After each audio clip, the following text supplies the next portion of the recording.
We're just going to get straight into it. So.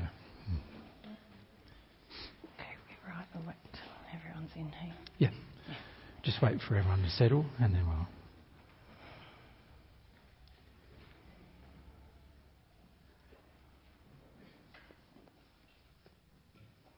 Hello. G'day. How are you? Oh, we're feeling quite angry, to be honest. Yeah, g'day. Yeah. My name is Violetta, and I'm here with a number of women, and we've been listening to you this weekend. And actually we feel quite upset about what you've said about prayer. Yeah. Why is that, Violetta? Because we were taught something so different. Yep. And I was a nun in the Catholic tradition. Yep. And I feel so angry that the very things you're saying that we need to connect to our Father, we were taught were evil parts of us. Yeah. Yep. And we don't know what to do now with the rage. Yeah.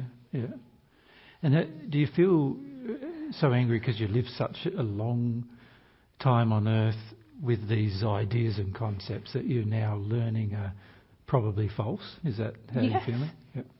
And I lived so long on earth, and I have lived so long here now. Yeah. And only now I hear that what I was taught was so wrong and that I have battled against was actually a thing that my Father loves and that I need. Yeah. And I feel I've lost so much of not only my life but of my connection to that thing that I had as a girl. Yeah. Yeah, it's sad, isn't it? Yeah. Well, we don't know what to do. Yeah. Well, how long ago did you live, Violetta? In the 1700s. Yeah. And you lived in... Holland. Holland? Yep. And I lived from a girl of 16 till 83 as a nun. Yeah, long time. I dedicated... Your whole life? Sorry. Whole life. Yes. Yeah. I dedicated my whole life to something which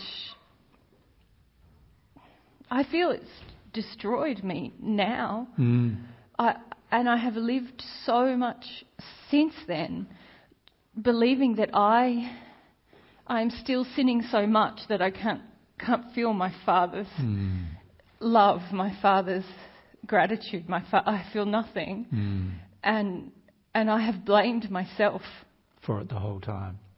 More and more. Yeah, and this is the problem with false beliefs on earth, isn't it? Like, it's a huge problem, and people don't on earth really realise. A lot of people on earth think, beliefs are not that. I know you didn't believe this on earth, but a lot of people now believe that beliefs don't matter very much, but they have a huge impact on our future. Well, I understand why now, why people say they don't matter, because I feel I have been through, since listening to you the last few days, I have been through so many thoughts that I let my beliefs matter too much. That I let my beliefs override a part of me that is not wrong. Yep.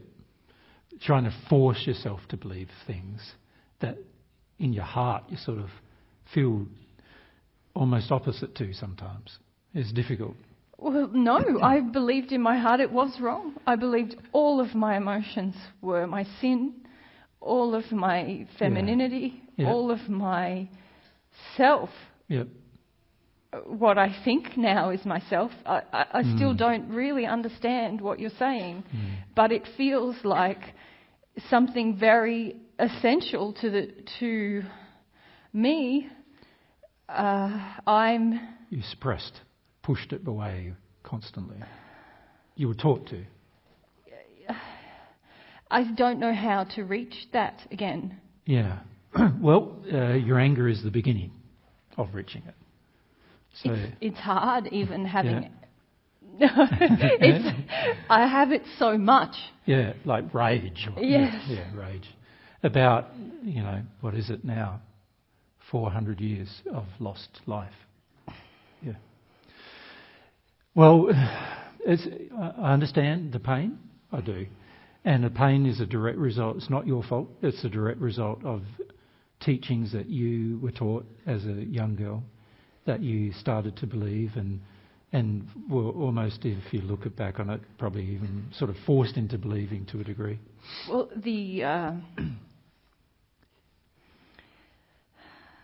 I didn't enter that life understanding how much I would need to give up of myself. Yeah. I didn't even until just now feel that I had given up on myself. Yeah. And I still feel there is so much shame when I contemplate what you have described, not just prayer to be this emotional and personal interaction, but also this prayer you've been examining to feel a goodness about myself, to feel that I am created good. When I even say those words, I feel shame and fear and.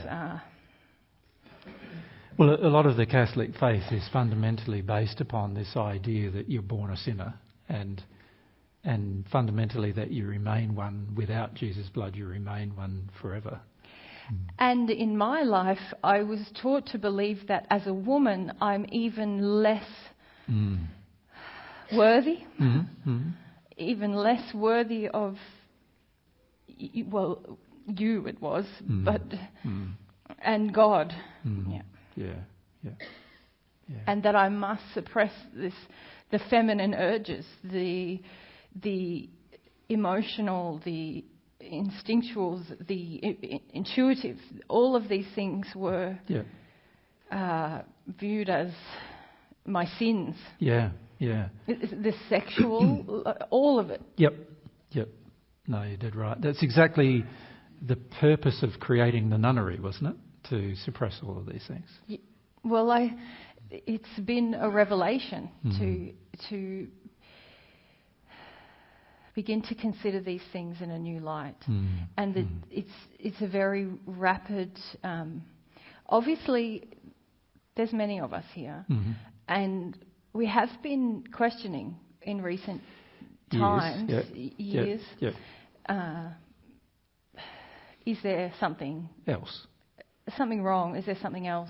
We've tried so hard to live in a way that we thought was right and holy, if you like, and yet we still feel in darkness. We still feel very distant from our Father, and we still feel very well. What we began to discover is we felt more and more empty, and now to hear this, and so quickly, there's so many things that are changing, but also so much sort of rushing in of emotion that's occurring. Yes, and the rage. Yeah, it's very difficult not to feel that. You want to sort of express it somehow.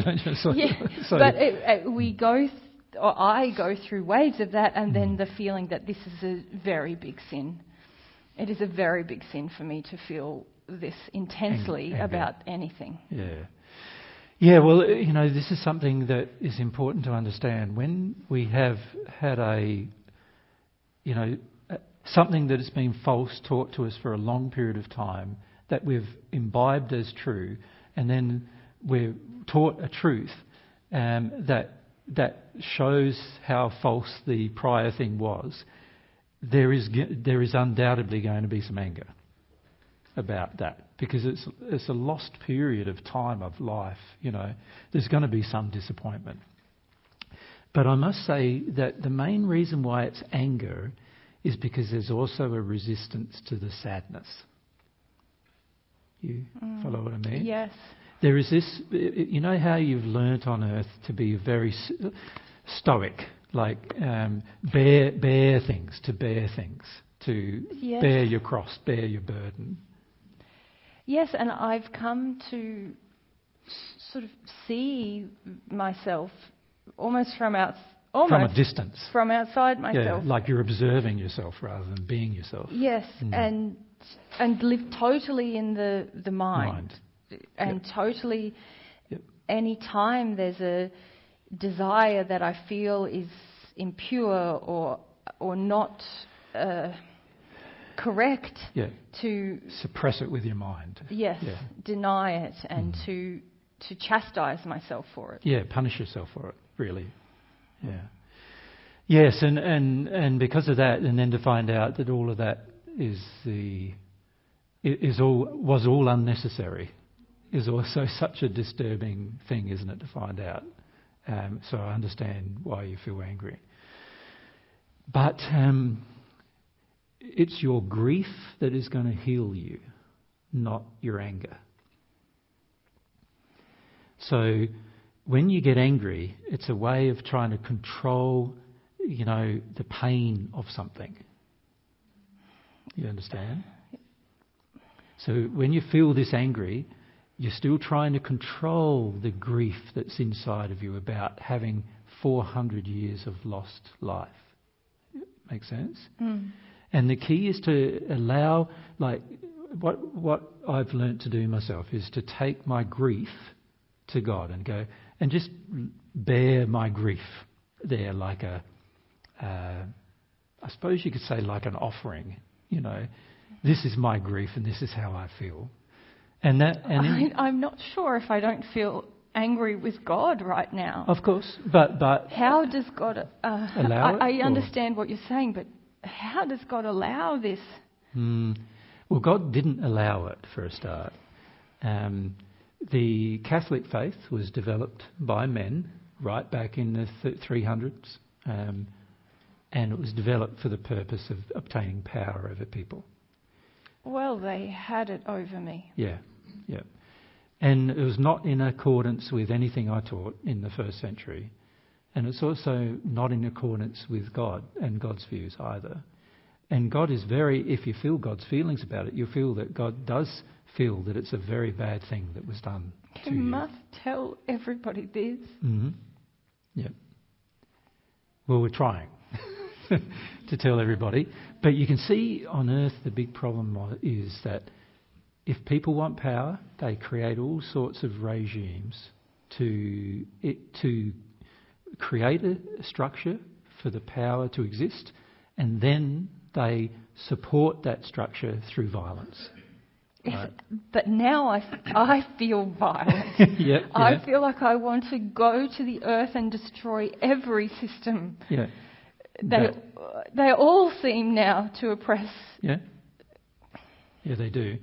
You will, and like I said, this feeling that you're having is because you don't yet want to, or feel you're able to cry about it, to just grieve. I feel feelings that are worrying to me, but I feel that if I cry, you're sort of letting. How will it be corrected? Yes, yeah. So it's sort of like a justice feeling with your anger. And this is the trouble with anger sometimes, is that you can sort of get to the stage where you feel like, but if I let go of my anger, then I'm letting go of anybody getting punished for what they did. And I feel still the indoctrination in me that if I cry, then I am weak and I am showing that this part of me, this emotional part of me, is useless and is... but that's not how God feels. Is my sin as a woman. Yeah, that's not how God feels, though. Your emotions are your power of the soul. It's the power of your soul, are your emotions. And suppressing those emotions is suppressing your true self, is how God feels. So the key is to... Remember when I was talking to the Muslim fellows earlier, to Hadar, I was saying to him, well, we've got to at some point sort of honour God in this process too. So a part of honouring God is, yes, you're coming to terms now of how you were created, to be a feeling, intuitive, emotional being, sexual, but you were created to be that, right? Part of honouring God is that's what I'm going to be, Yes, and I understand the difficulty you have crying. Yeah, and I really, honestly, I feel like I want God to honour me for once. I feel like I've spent centuries honouring this God. Yeah, but God already does honour you, but he honours the real you. He honours your sadness. He honours your feelings. He doesn't honour the person you were forced into becoming.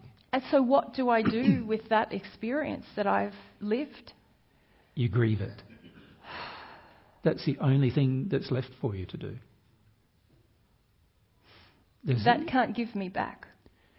No, but you do not yet know what God's got ahead of you. So there are huge rewards for just letting yourself grieve and then embracing what God's got ahead of you.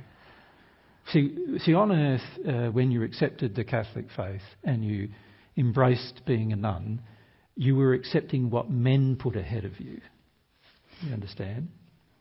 And in the process of doing that, you've borne the unfortunate results of that, which are suppressing the feminine nature that you have. Right? Yes. That's the unfortunate results of just listening to men and then believing them. Yes. Yeah. And you were at such a young age when you believed them that you were just a child, really, when you believed them. And so none of that is actually your fault. It's somebody else's fault, as you now know, which is good that you know that it's somebody else's fault. Yeah. But your rage is your desire to avoid your grief about it. Does that make sense to you? It does, but I don't know if I want to give up rage. Yeah, I understand. But you'll find that a relationship with God and also the beautiful things that come from that, you have to get to that grief at some point. Does that make sense? The grief is the real feeling and the rage is the feeling you create when you don't want to feel the real feeling. And can I... How can God... I feel so angry with God, but also I feel so needy to be shown that God is not the God that I've been trying to serve and please. So first you're going to have to go through your anger with God about it. Now, I know that you sort of feel, is God going to punish me for that? I don't know. Is God going to make my situation worse if I feel that? God isn't going to do that because God honours your honesty. Do you understand? Mm. So if you feel angry at God and you feel for a while like blaming God, it's not God's fault, of course. And it's somewhere I know that as well. Exactly. It's hard for... It's more men's fault, isn't it, than God's, that this has happened. Yes. The whole structure of the church and the men involved in it. Yep. And the wielding of power is really the main reason why it happened. And then the fact that I did this to other women as well. I taught them these things. Yeah, but, you could say by this stage you were, to use a more modern term, almost brainwashed into teaching them this way, weren't you? It wasn't... this is the trouble with teaching a child a certain set of beliefs, is that child, instead of feeling the freedom to explore different beliefs, the child ends up feeling that is the belief and I must enforce that belief for myself but also for everyone I meet. And God knows that. So you don't need to feel that sort of guilty or anything about those things. All you need to do is just grieve that it happened. It just feels like such... a mess, but also it feels like something that has been built up in me for so long. Not the anger, the beliefs. Yeah. The beliefs feel like concrete blocks of a structure that I've built.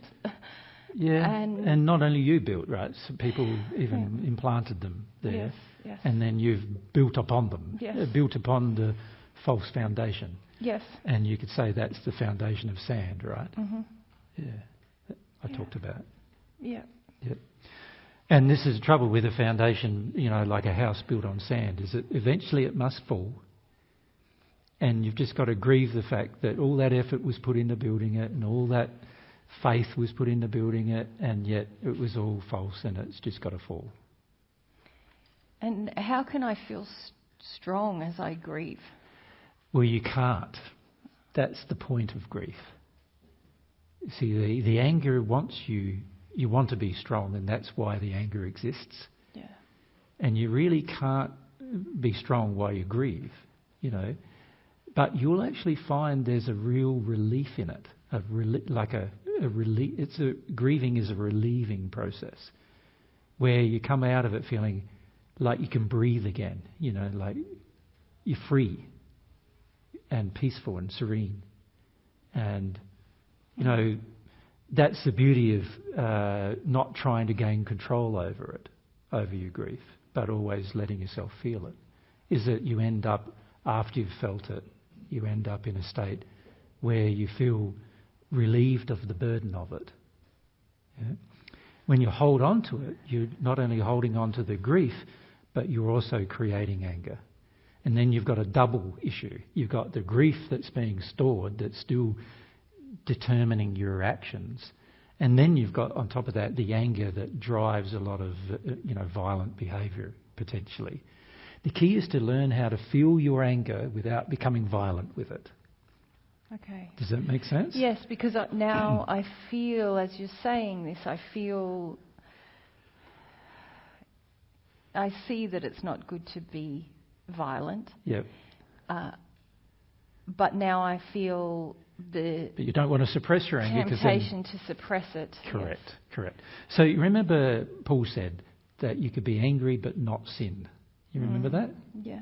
And at the time you read that, and probably all your earth life, you haven't thought that that's possible, right?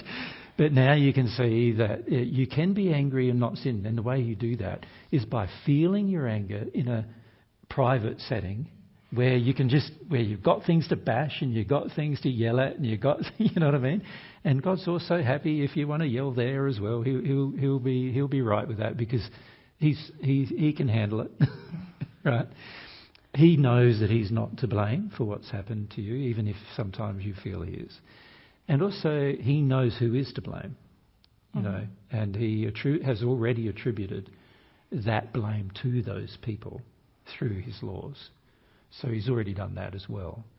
And after a while, after you get through your anger, you'll feel that, you can see that. You'll be able to even visit some of the people who, were responsible for the establishment of those rules and laws, and you'll be able to see what's happened to them in their past and see that there is a burden that they bear that's way beyond even your current burden, right? So you will see the justice in it eventually, but I'm not saying you'll be able to skip to there. You won't be able to skip over the rage you have. You need to let yourself go through it, but you need to do it in a manner that's not going to get violent with others. Otherwise, then you sin and hurt others, you see. But you can feel and experience anger without becoming violent and destructive towards others.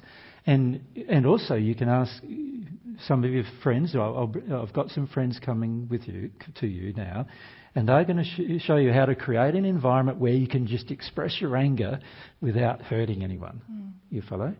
But the goal of the anger is of going through your anger is to get to your grief. Now, this is so what we need to do is talk a little bit about your attitude to the grief needs to change. Mm-hmm. You follow me? Your attitude at the moment is, I want to control it. I think it's weak. I think it's powerless. That's your attitude at the moment. And you have a lot of judgment for that, right? Yes. That it's weak and powerless. unless you change that attitude towards your grief, you will be very inclined to go into anger all the time. Does that make sense? So there is a needing to be some beliefs changed internally that say, no, I can feel my anger and I can do it in a righteous way, you know. Then I can, after I've felt through this anger, I can see that you'll feel that your anger is a direct result of you trying to control your grief. Does that make sense to you? And you'll feel that, and then you'll feel like, oh, I don't want to control it anymore. I just want to have the relief and the peace of feeling it and letting it go. That makes sense? And once you break through to that point, you'll have a period of grieving. And of course, there is a lot to grieve. You know, the 400 years of lost life, lost individuality, lost sexuality, lost emotions, lost intuition, lost being a woman, lost the joy of experiencing yourself and understanding even your personality and your nature, feeling like all of those things got lost. That's a lot to grieve, right? But God will help you grieve. And if you ask God for love during that period, He will give it to you, and it will help you. He'll help you go through the grief, and also help you be happier sooner. You follow? Yeah. I know it's very tempting to get angry with God about it and to think, oh, it was a religion, so it's all God's fault. But it's not really that. No. It's not really that we feel it's God's fault. But it's tempting because of the anger, you see, the anger's. When the anger's there, we have a temptation to blame everyone and sundry, even if they weren't involved. Do you know what I mean? Yeah. And also, don't avoid where the anger should be aimed either, in the sense that it's with anger you need to come to the terms with the fact that there are certain people responsible, but also that I can feel my anger without aiming it anywhere. I don't need to punish those people. God's got all of that correction process in order already. Right? I think the difficulty, and I will be very honest, that a number of us are now having is that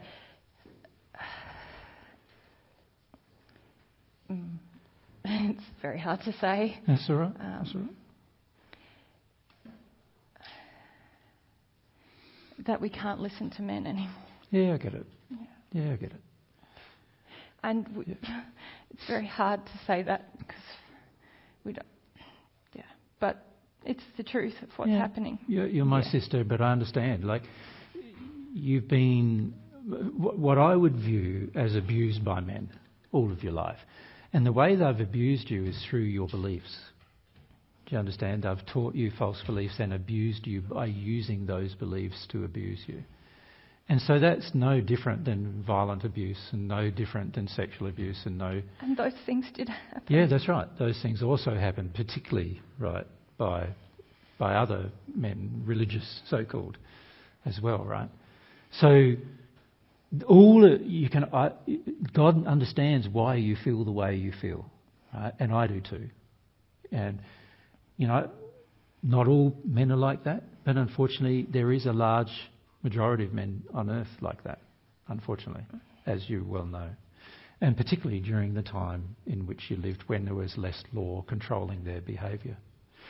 So, again, this is something that can be grieved, and God hasn't let them off the hook for their behaviour. God's taken issue with their behaviour through the law, and they have received the just compensation for their bad behaviour, right? But if you allow yourself to get into this dynamic where you want the very last one of them to finish their punishment before you grow towards God, then you're going to be waiting a long time. It's not that. It's just a matter of trust now. Yeah. That, I understand. Yeah. But God's a woman as well as a man. God's has a feminine nature as well as a masculine one. Yes? You can feel that, surely. Yes. Yeah. Yes. And so you know that God's not entirely male. So even though I am, God isn't. It's hard to say that, but it does seem important to be truthful about what is happening. Yeah, no, I get it. And I know now you're saying it's hard to trust Jesus and all that, and that seems very complicated for you. Yeah. But But we are listening. Yeah. And actually, it just has helped to say that. Yeah. Too. But you've got to remember, you're also saying that through Mary, who is my other half. Not Mother Mary, but Mary Magdalene, who's my other half, and she also has had a similar experience. You know that. Yeah. Yes, to what you've had at the hands of men. So in our soul, we have compassion for the circumstance you're in. Yeah. Yes. Yep. Yeah. Thank you. No, we feel softer now. So. Yeah. Just be okay about your anger. It's okay to express it. The women that I've asked to come, they're with you now, and they'll be able to help you sort of create an environment where you can express your rage and then get into your sadness. And when you feel blocked, it'll be because there's more rage to feel, and then you express your rage again and you feel some sadness. And after a while, you get used to getting to the point where you no longer need the power over your sadness. Mm-hmm. And once you get to the point where you don't need power over your sadness anymore, you won't get angry anymore. Make sense? Yeah. But also don't forget to ask God for love. Your mum, God's your mum, and ask her for love, and she'll help you through that process. Mm-hmm. Yeah? Yeah. Thank you. Thank you. Yeah. We can feel what you say is true. Yeah. Thank you for your help. And again, thanks for coming. And it's good that you expressed your rage. We feel very embarrassed now. No, you don't need to be. It's, there are so many people of religious faith who have lived these very stoic, shut down lives, thinking they're doing the right thing, and all of them have got very similar experiences that you are going through now to have. We have to help them. That's right. There's billions of those people on earth right at this moment. And so to have a group of people like yourselves who are aware of what they're going to need to experience, you have a great capacity to be able to help them at some point in the future. But you need to go through the experience yourself first to understand it. Yeah. Okay. Yeah. Thank you so much. Yeah. I'm very sorry that you've had that terrible experience. Yeah. We're very sorry we got it wrong for so long. Well, you didn't get it wrong. You were taught wrong. And this is one thing to bear in mind, is it's not your fault. You say you got it wrong, but it's not your fault you got it wrong. And you are barely culpable for the things you got wrong in the circumstances you were in. Yep. Yes, it's hard not to feel that we have done a lot of wrong, though. I know. I understand. We've treated ourselves and others, and even in the way that we've worshipped you, and it feels very wrong. Well, it's wrong, but if you allow yourself to feel, ask God what she feels about your culpability.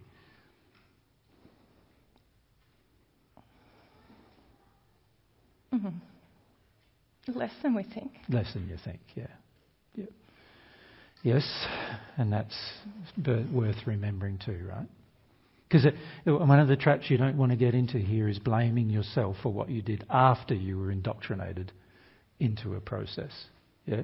And you were indoctrinated into a process at such a young age, when you were a little girl, that it was highly unlikely the rest of your life wouldn't occur, given how indoctrinated your whole family and how you were pushed into that life, and what they wanted from you. Your family wanted, and then the religious faith wanted.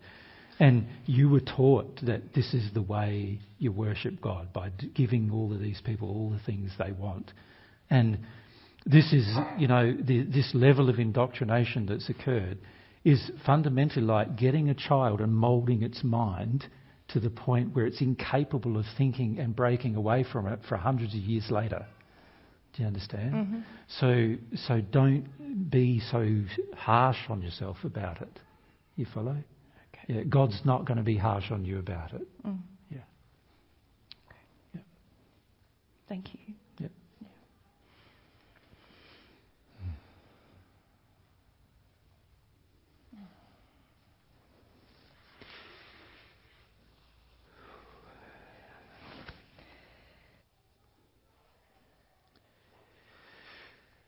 Yeah, pretty heavy life. Mm.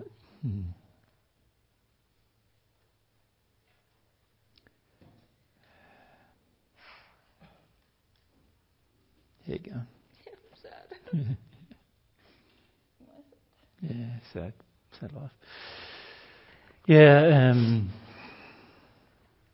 what can you say about that? It's just like hundreds of years of living a certain way, indoctrinated, abused by religion in the name of God. And it's such a blasphemy, you know. And the people who have lived those lives bear such terrible burdens. And as I said to her, the only way is to be soft to your sadness about it. Yeah, there's no other thing you can really do, you know, because there's no way to change it now. It's done, and this is where she'll find that God is going to give her so many blessings that she'll get to a point in a few years, and it's not going to be too many away, where she hardly remembers what happened to her. Yeah. Any questions, you guys? Yeah. Who would you like, Pat? If we go start at the back, Rebecca, and then come to your... Yeah. Yeah. Oh, sorry, I've got the mic. I just need to turn them off of mute. Thank you. And thank you.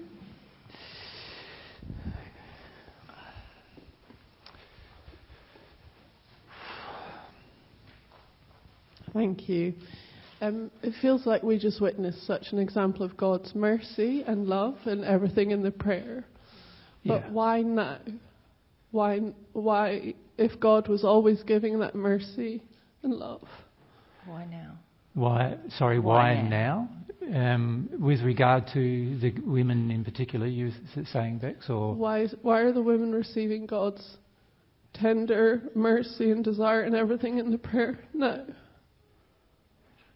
I'm not sort of understanding your question. The last few hundred years. Yeah, because they before that point, they weren't really looking for something being wrong with what they were doing.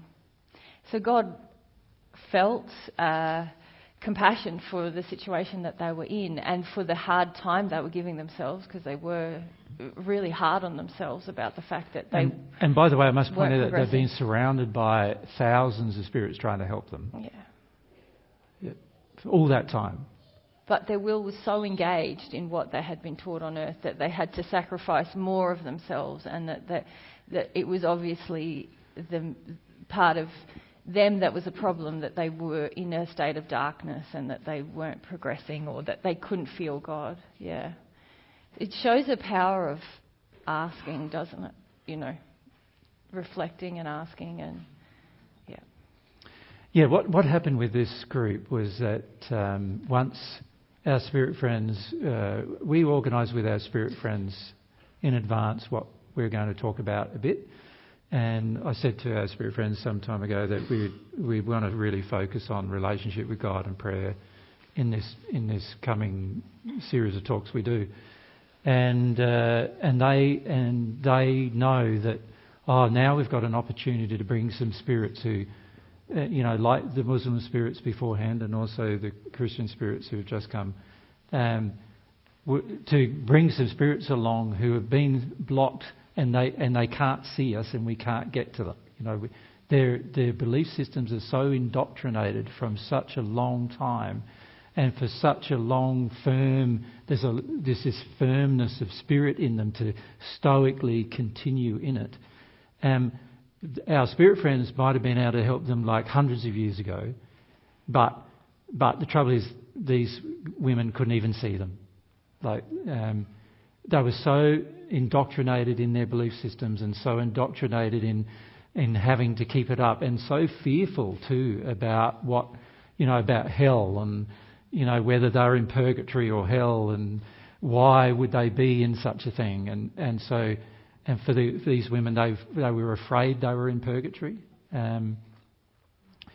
which is a sort of like a Catholic doctrine teaching you about not in hell where you're burning, but in purgatory where you're in no man's land, And so, they knew they weren't in hell as it was defined to them in their religious beliefs, but they didn't know. They knew they're not in heaven either.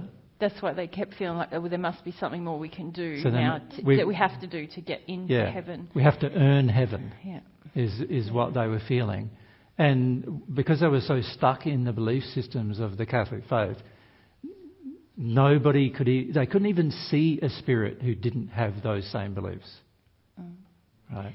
Yeah. So that's a beautiful thing about us talking about prayer on this trip, is that that's something that they think about a lot, So that's the attraction. They're drawn to that discussion rather than maybe some other discussions we've had in the past. So. And of course they're drawn, and then they hear all these other things about emotion and desire and sexuality as well. We've talked a bit about that this weekend, haven't we? And embracing your soul-based desires. And, they're hearing all these truths for the very first time just this weekend. The very first time in their entire life that they've heard these things. And what would you do? 400 or so years of living in an indoctrinated lifestyle, hoping you're going to earn heaven by doing it. And then, somebody on earth is teaching about things that you then realise that all of those things were blocked from you by your indoctrination from others. Like, you can understand why the rage would be there, right? You can understand why somebody get pretty angry about that, about all that lost life. Yeah?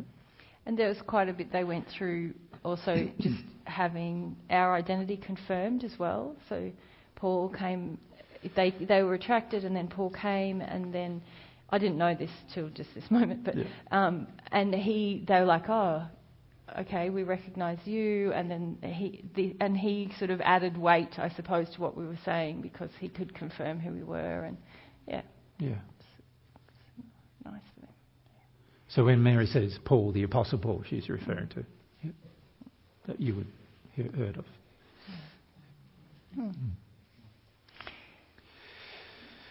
Who's next? Yora. Who else had their hand up? That was my question too, but I've got another one. Is since you're giving back God's truth on earth now, I've noticed a lot of men, and especially young men, including me, using divine truth to get, control or power over women. Yeah. And I would like you to say, what the quality one must develop before pretending to teach, divine truth, and also what's the reason of the unloving, desire that would draw men to do that, and also what the consequences for such behavior for oneself and for others. Yeah. Good question, Yura.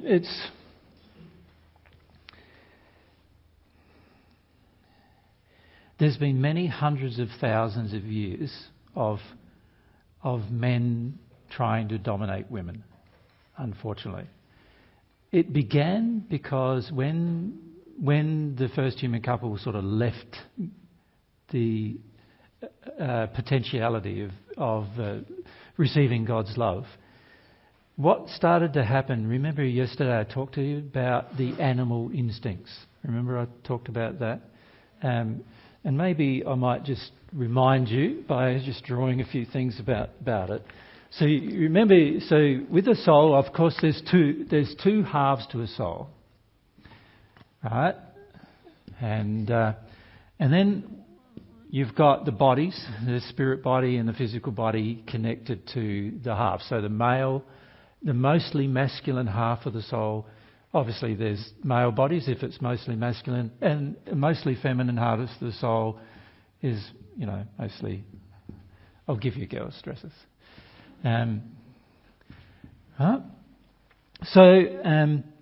Of course, if the soul is dominantly masculine, then both halves are masculine. And if the soul is dominantly feminine, both halves are feminine.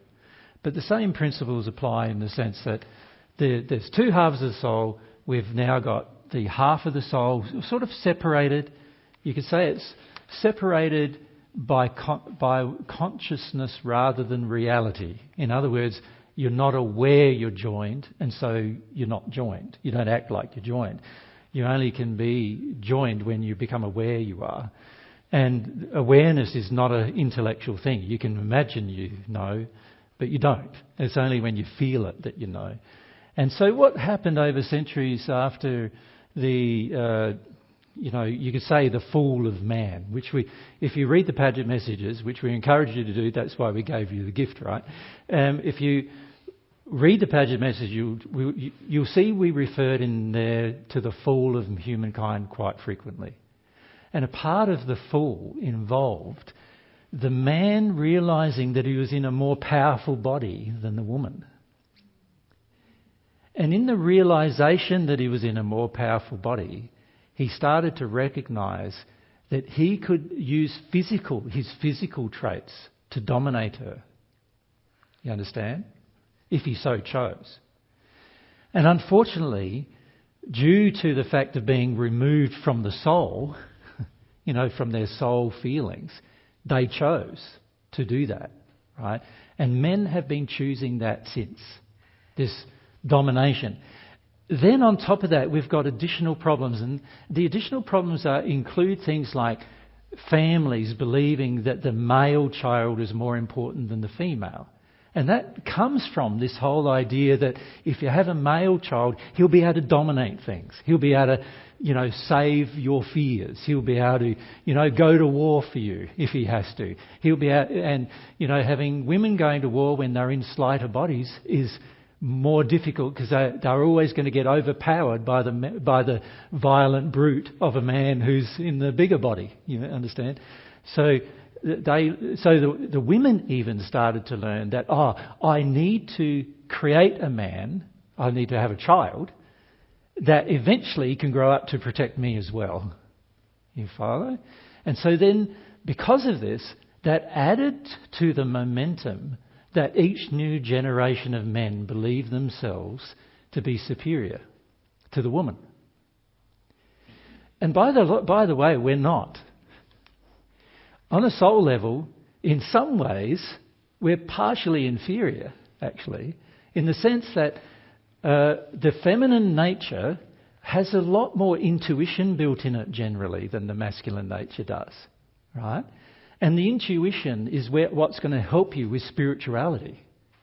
And this is why, in fact, on earth, there are far more women connected to or even connected to spirituality than there are men, right? Because there is this inherent part of their soul, which most men are afraid of, by the way, right? And most men dishonour. There's this inherent part of the soul that involves the emotion, which women generally have a stronger connection to, particularly in the injured state. They have a stronger connection to. And what I mean by that, when a man gets injured, he becomes very intellectually dominant and brutish in his behaviour because of the bigger body. He feels he can impose himself on the woman. When a woman gets injured, she has to be more contemplative about how to use other techniques to gain control. So she has to use methods such as manipulation or deviousness to gain control. These methods are more connected to the soul rather than to the brute, to the animal, they're more connected to the soul. And so naturally, even though it's an injury, oftentimes she's still more connected to the soul doing it. You follow? Right? Now, because of this, men have become more and more demanding of women and what they want from women.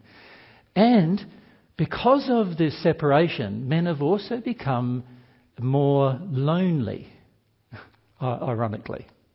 And when I say lonely, what I mean by that is they feel themselves to need a woman while at the same time feeling they want to dominate her.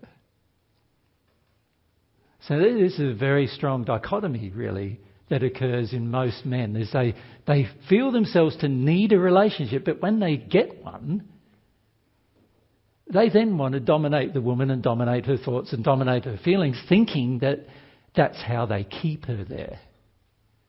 And rather than relying on her love for him to stay and keep bound together, they're now relying on their domination to keep things bound together. Does that make sense? And so every man on earth, unless you're perfected in love by God, every single man on earth carries this injury. Right? So, it's a heavy injury. You know, you've been present at some of our discussions with the men in our local area in Australia, and you know how forceful I am with them about this problem, don't you? I've been very outspoken about it, and I was very outspoken about it in the first century. That's why there was a lot of women following us in the first century, because I was very outspoken about it. It's also why a lot of the men in the first century were so angry with me when they were following us, right? Just like a lot of men following us now are angry with me. Many men, I get emails from men saying, you don't like men, you like women more than men, and all this kind of stuff. Of course, I also get that from women, unfortunately. So it's not true. I have a balanced view of men and women's capacities and powers, but it is true that many men carry these injuries of the dominant, brutish male, and I have seen it in what you believe to be the most gentle of men, right, carrying these injuries. And there's a point to be made here about the fact that, because it was a good question you asked, but you're saying in the context of divine truth teachings, you see a lot of guys still engaging this same behaviour. Using teachings actually to manipulate the woman into doing what they want. Yeah. Very, very bad. It is. It's bad on a number of levels. One is, of course, you're using God's truth to try to harm another person, which means that it's not really God's truth anymore, but you're manipulating the words of what you've heard to try and harm someone. But also, a lot of you guys who engage with this like to appear that you're not like the brutish man, because you're somehow, quote unquote, more modern, spiritual, you're sensitive. And this is it's exploiting in the women a feeling of, I desire a man who's connected to spirituality. I desire a man who somehow acknowledges emotion and is more open to new ideas, open to me being myself.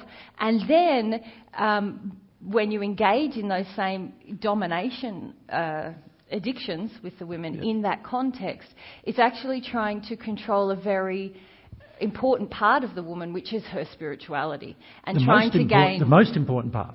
Yes, trying to gain domination over her spirituality, her sexuality, her emotionality, and her physicality through these spiritual principles. Through beliefs. Yeah. And that is some of the biggest harm you can do to another person, is to try to dominate or control their will, trying to dominate their spirituality. Because when you just dominate a person physically, that's a big harm and a big sin. But they still have the freedom of their emotional self and their sexual self and their spiritual self. But when you engage with these spiritual principles to dominate the person, now it has the power to suppress them in every area of their life. Yeah. So you asked about the consequences of it. There's very extreme consequences on the receiver of such domination, but also upon your own soul. Far more upon the perpetrator. Of course, yeah. Yeah. Most men stay in hell for much longer than women do. That's an actual fact. And the main reason why they do is because of their treatment of women. That's an actual fact. And many men who are in hell don't even think they deserve to be there. That's also a fact. But they are there. So, so many men pass without thinking they have the injury. Every one of our friends in the first century, almost all of them, those who had not received God's love very much at all passed with at least 50 years in the hells afterwards because of that injury, of how they treated women, even though they knew the truth. Yeah. And the sad thing is that it is just a group of emotions that men can feel through. Yeah. Their own feelings of, there's fears that are involved, fears about women's expression of themselves, of sexuality, a feeling of needing to gain worth from a woman. There's feelings of sort of... I'm special, she's there to serve me, she's there to support me, she's there to make me feel good about myself. I need that. It's actually quite an insecure position because you feel you need this from a woman in order to feel okay as a guy. If you're willing to feel, I don't feel so good as a guy, a lot of those addictive drives start to diminish. But there's a lot of resistance in men to feeling those feelings that I don't feel very adequate as a man. Not only that, a lot of resistance in men just to grieve. Like most men are just like terrible at crying. All of you girls know that, right? How many times you notice he wants to cry, he needs to cry, but he won't cry. And then sometimes you girls get a bit freaked out when he starts crying. Why is that? Because you want the strong guy who doesn't cry so that you can cry safely. But he needs to cry. You've got to let him do it. You know what I mean? And also he's not strong, by the way. He's angry when he doesn't cry. Yeah. People who don't cry get angry. That's what they do. And so you're just going to be dealing with a big, angrier monster than you're dealing with before if you don't let him cry, right? And, it's a disaster, really, what's happened to men in the sense that men feel that crying is a weakness. It's a woman thing. How many times have you heard in your lifetime somebody say, "Oh, you're going to be a girl now, are you?" when you got emotional about something? As a man, how many times you heard that? And how many times you hear it not just from a man as well? Quite often you hear it from women too. If you don't hear it, you feel it, don't you? Yeah. It's full on, The amount of judgment against crying that men receive on the planet, from other men in particular, but also from women, is intense. And so they grow up believing that they've got all these injuries of wanting to be like, And maybe not feeling that good about yourself as a guy. Yeah. But not wanting to grieve any of it. But not wanting to cry anymore because you feel like, well, people are going to project more at me that I'm inadequate. Yeah. So then you engage all these big addictions that end up harming other people. Yeah. When the solution is quite simple, but not many people are aware of what really needs to happen. Every man I know from the first century that I had anything to do with, every one of them had to cry a lot longer than every woman who I knew in the first century had to. Every single one of them. Because they did a lot more bad things that they needed to grieve and eventually repent for. And so they just had a lot more crying to do. And because they found it so hard to cry, it took them a lot longer as well. It took them a lot longer to deal with it. They just refused to deal with it for a long time. And then, we have friends who are now celestial spirits, but when they passed, they were deep in the hells because of their behaviour towards women. And they heard divine truth. They saw me performing miracles even, and it had no effect on their change towards women. They saw my own example with Mary, how I treated Mary. I had Mary with me all the time. That was unheard of in the first century. The woman followed like you see most men from the Middle East nowadays. She follows 10 metres behind, picking up the kids and doing all the things the man doesn't want to do. That's how it was in the first century, even worse than that, actually. And she was a possession, like an animal. You know, in the first century, if you want to have sex, you had sex with her, whether she wanted it or not. That's how it was for most men. And even married men, that's how every single married man in the first century, almost without exception, at some point raped his wife. Mm-hmm. Right? They had some terrible, terrible attitudes towards even their own, partners, their own wives, who they treated as their possession. Now, many of you guys have exactly the same feelings, but you don't want to own them. You follow? And you're going to, when you start receiving some of God's love, you'll start seeing those feelings that you have, and you'll realise, whoa, that's pretty heavy. Pretty heavy that's in me. And some of you will feel quite ashamed of it, but it's whether you're going to be able to grieve about it and work your way through it as to whether you actually will grow. Yeah. And by the way, many of you men think I'm exaggerating, and I'm not. You're going to have trouble with it. It's going to be hard for you to deal with it, and you're going to at times feel like it's hopeless, and you're going to at times feel like you want your addiction back, and you're going to believe that your addiction is good, and it's not. Because look at the damage it does. Look at the damage that men did to, what was her name? Violetta. Violet. Yeah. Look at the damage done to her. The spiritual domination of her also created emotional domination of her, sexual domination of her. She was raped many times by ministers and priests and parishioners even, and all sorts, right? And then also the physical domination of her for her entire life on earth up until she died at 83 years of age. Right? And when you think about how desperately bad that is for a person to live that kind of a life, and that men dominating her, firstly spiritually, caused it, allowed it, created the conditions for it to occur. They caused it. Then you can see, well, as men, we've got a lot to change in order for that to change. You think about it. In how many countries of the earth right now can women vote? There's still countries on earth where they can't. In how many countries on earth 100 years ago could women vote? Not many. Hardly any at all. And if you put it 200 years ago, there was no single country where women could. Not a single one. And that was only 200 years ago. That's only 4 or 5 generations of people, if you think of a generation being 50 years. That's not long ago. Those emotions are there inside of this generation too.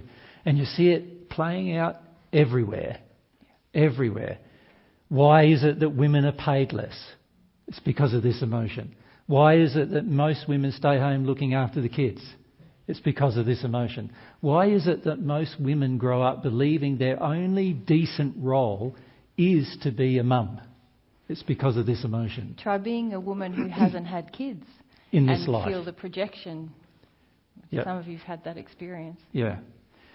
There is just so many things that are wrong with it. And when you understand that, God is a feminine God, you're actually sinning directly against God by doing this. Mm-hmm. It's not just, and this is why many men struggle with receiving God's love, because they're asking God for love while at the same time sinning directly against God with regard to God's feminine nature. Right? So it's a big problem on earth, and it's also one of the reasons why men started the whole idea that we're of evolution. It wasn't a woman who came up with that. It was a man who came up with that. The reason why a man came up with that is because it supported the domination of the brute. It supported the idea that the survival of the strongest or the fittest. You understand? Not ever assessing the capabilities of a soul of a person or their emotions, but rather just assessing everything based on their physical prowess, their physical abilities. Yeah. And it's, many men have no understanding of this at all, even now. And it's really interesting because you see men, if men didn't have a law binding them, like basic fundamental decency binding them, a lot of men would revert to this behaviour, and do revert to this behaviour all around the world. In Western nations, it's a well-known fact that men today are they're the ones who 90% of the family murders are what? Partners being murdered by their husbands. Children being murdered. Most murders are by the man. Family-based, yeah. Yep. Yeah. And why is that? It's because this attitude is rife. What happens with sexual abuse? Who are the main perpetrators of sexual abuse? Mostly it's men. Right? Whether that's a rape or a child abuse, a lot of times it's dominantly men. Against whom? Dominantly women. Right? And these are just these are excessive examples. But the real problem is all of this hidden stuff that goes on. All of this stuff that's just accepted by society as normal, that is not normal from God's perspective. Yeah? Quite often the man determines where you live, how you live, who you live, what's going on. You see this in all societies around the earth. When we were in America, we had people emailing us saying they could not come to our seminar because their husband told them they could not. And these women were okay with that.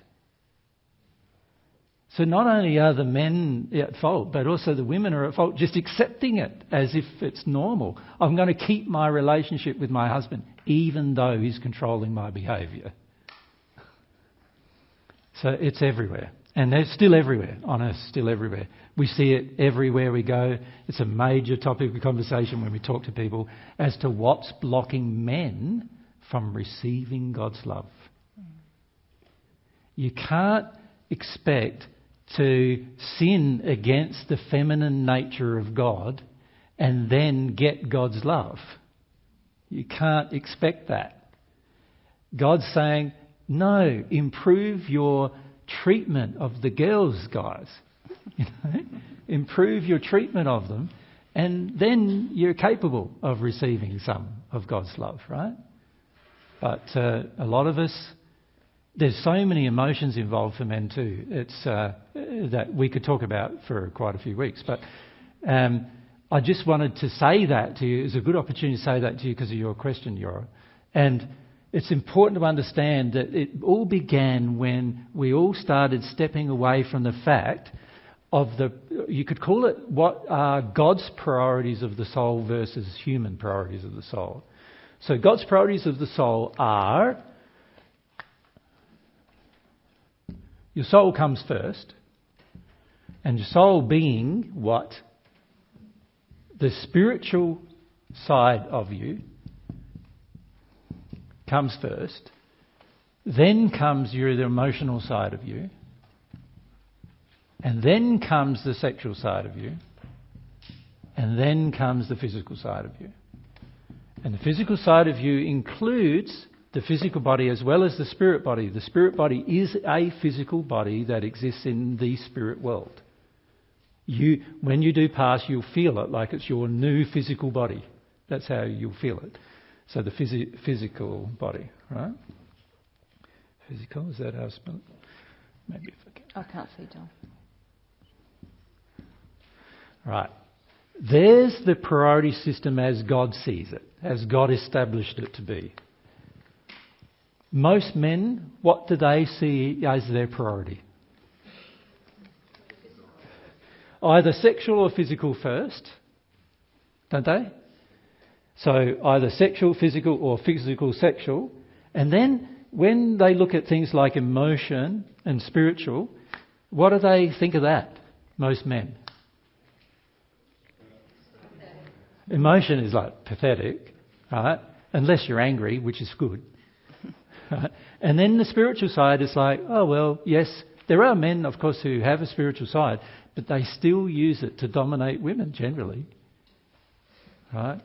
And there's so many faiths on earth, like the Christian faith dominates women. The Muslim faith dominates women. The Hindu faith dominates women. The Buddhist faith dominates women. All these faiths that are so-called benign dominate women. The New Age faith.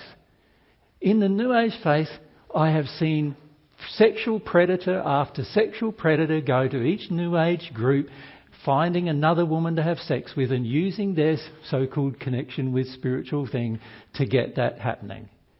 The so-called New Age faith has embraced the thing tantric stuff, where you have these men that are just dominating women sexually and telling them that, you need to heal these men sexually by having sex with all these men. We've met here in England, in fact. One group we did here in England, there was 160 or something people who came along to that group, and a good 40 of them were women who were in cults, like one cult associated with the domination of women by those women being encouraged to have sex with every man in the group. Right?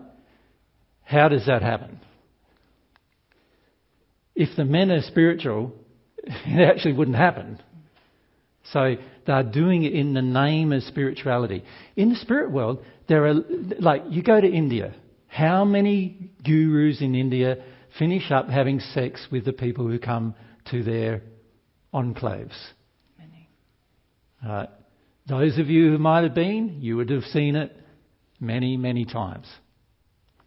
It's a big problem where men use, or of all kinds of religious faiths, use spirituality, so-called spirituality, which is actually their flawed desires being expressed as if God wanted you to have them.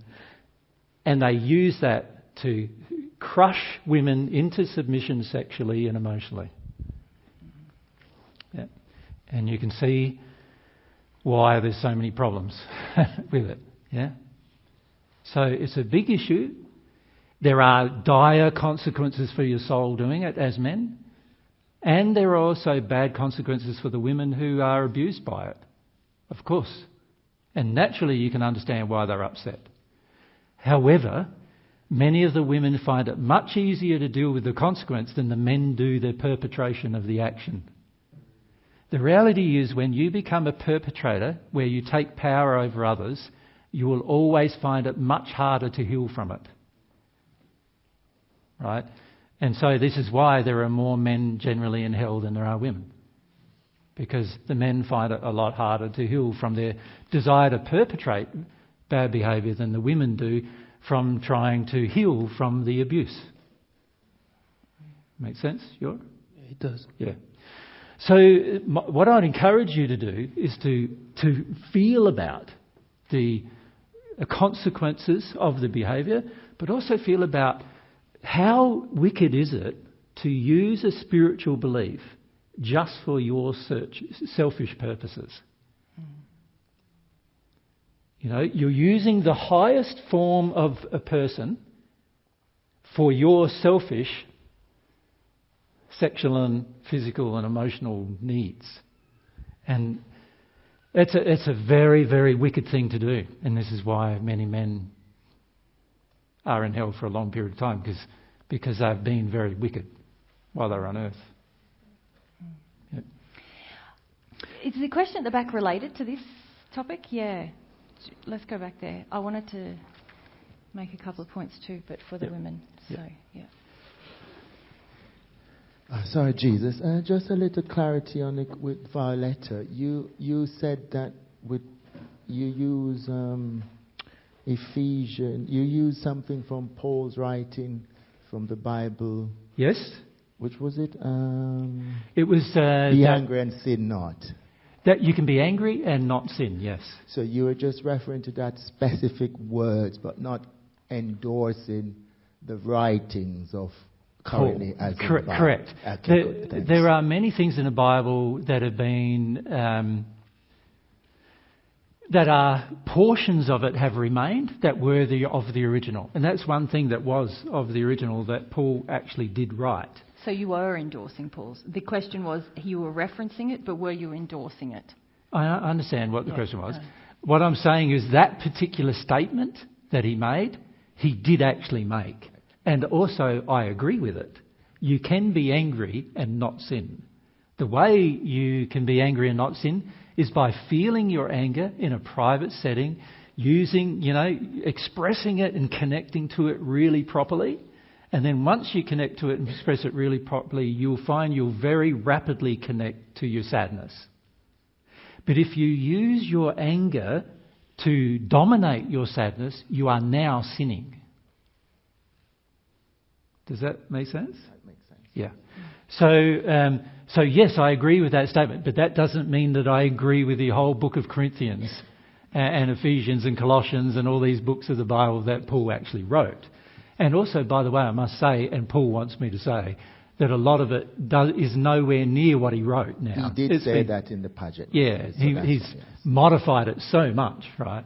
And he said that in the Paget messages, just like Peter did and Matthew did and Luke did and John did. They've all said that in the Paget messages, just to remind you that there's a lot in there that isn't what they wrote. Yeah. Yep. Occasionally I will quote the Bible, and in this case I quoted it for her because she was connected to the Bible, and so I was giving her an illustration of there being some things in the Bible that you can actually trust. And see, one of the things she was feeling, Violetta, was that she wasn't allowed to be angry. It was a sin to be angry. Right? And this was stopping her from being able to get into her anger and then go through it and go into her sadness. And so I was trying to help her see that you're allowed to be angry. What you've done, what was done to you is disastrous, and you're bound to feel upset about it. But don't stay in it. Like, allow yourself to work through the anger and get to that sadness. Yeah. Yes, thank you. Yep. You wanted to point out. Oh, it's all right. Nellie? Moment's passed. I don't think it's passed. Yeah. Nellie. Let's go to Nellie. Yep.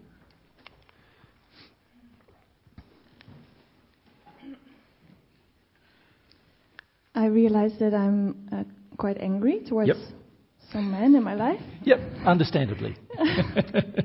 Yep, go on.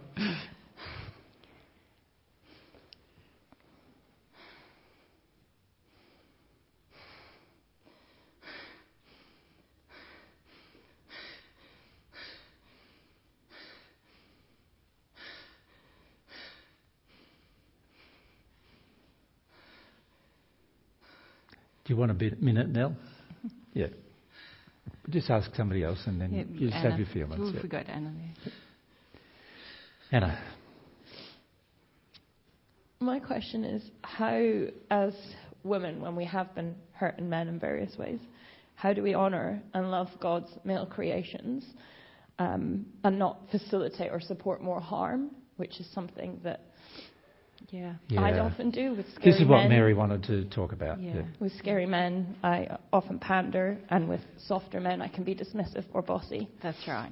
And it just gets very messy, especially in these group settings, the Divine Truth group settings. Yep. And I think women have such a huge misconception of what being loving towards a man looks like. Yeah, yep. And that's what I want to talk about. Let Mary make a few comments about it. Yeah.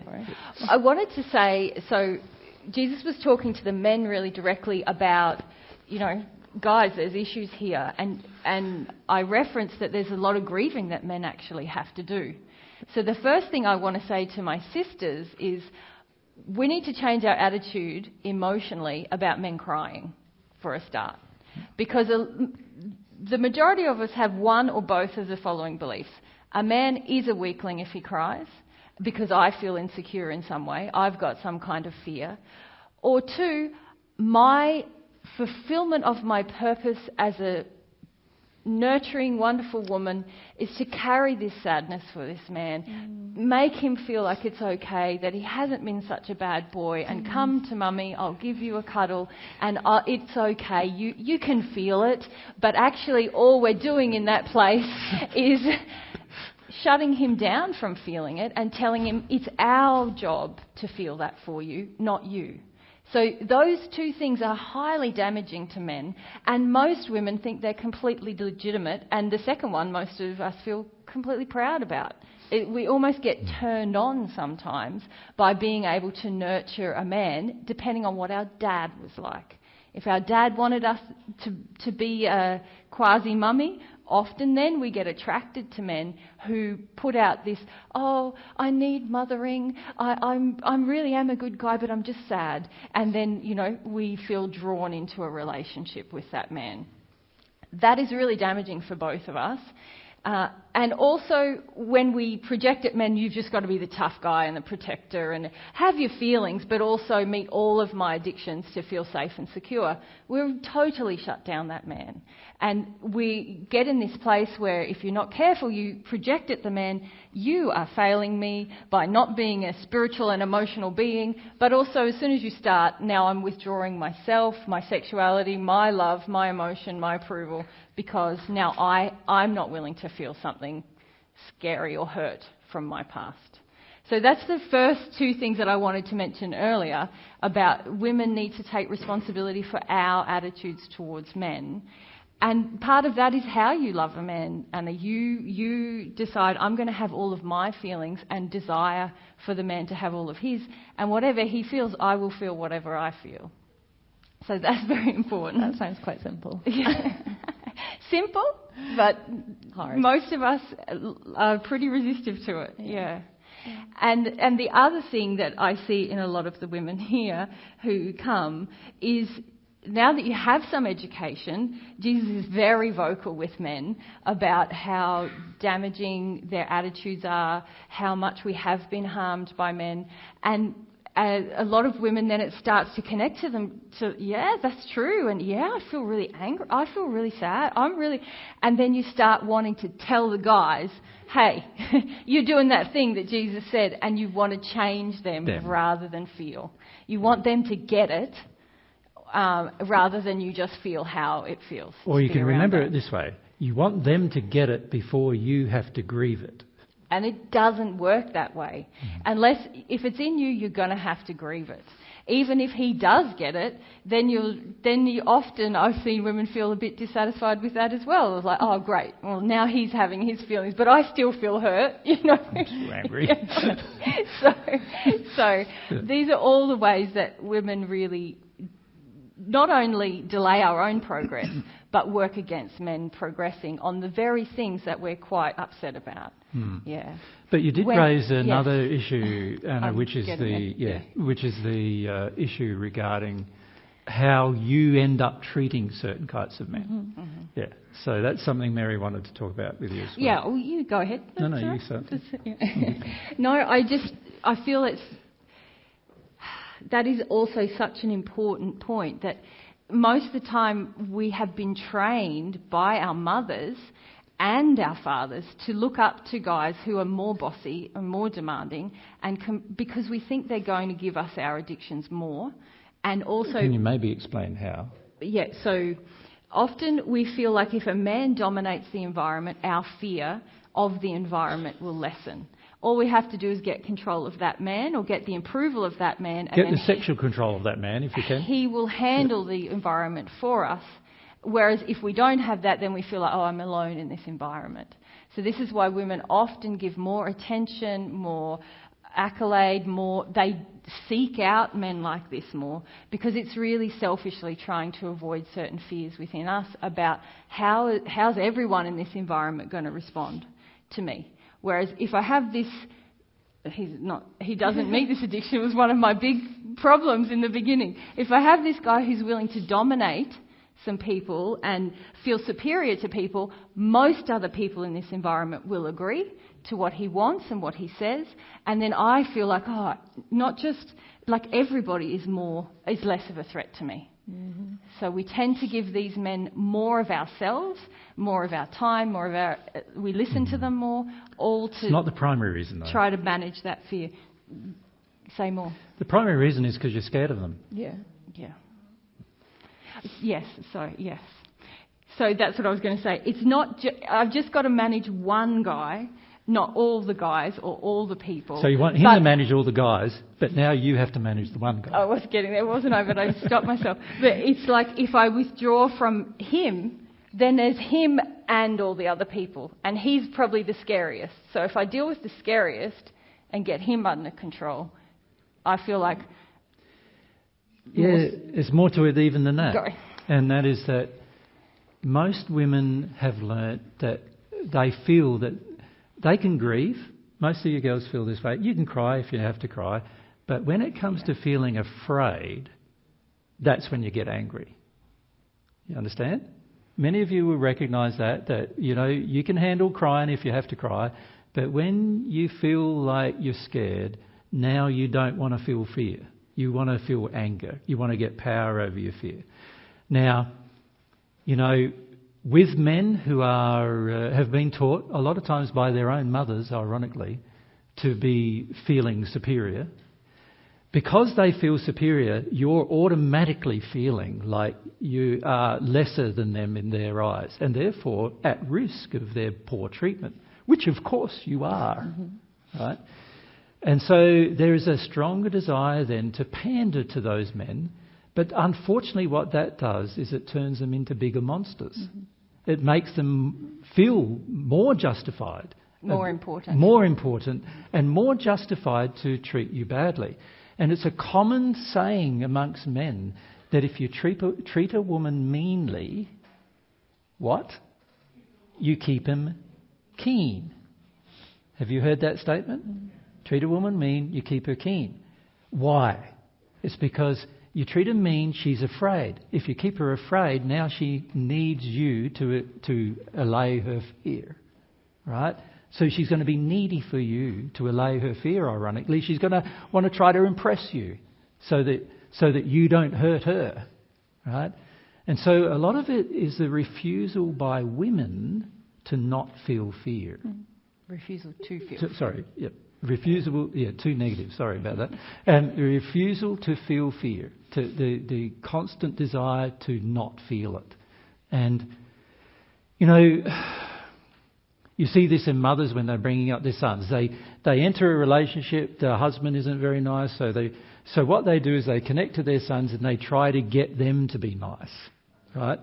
Thinking that that's going to somehow fix the problem. But the trouble is, by pandering to these boys, they become men who believe themselves to be superior to women, including superior to their own mothers.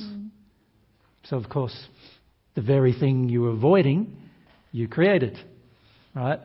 And, of course, the men, the fathers in the family, generally already believe themselves to be superior, so they're happy when the boy is a proper man, as the saying goes.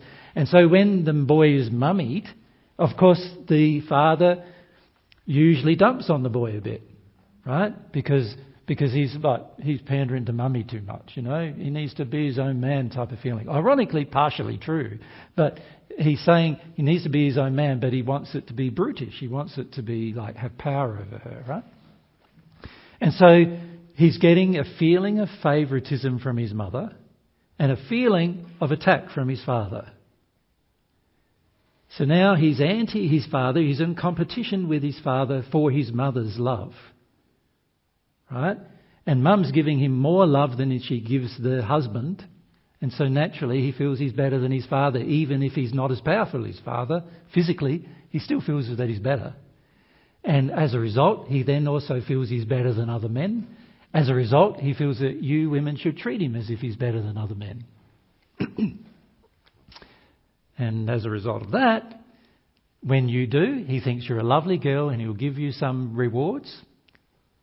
If you don't, he'll treat you badly. He will. He'll be condescending to you, belittling of you, put you down. And potentially even violent. Potentially violent, yeah. Which is the fear that most women are trying to manage. Yeah.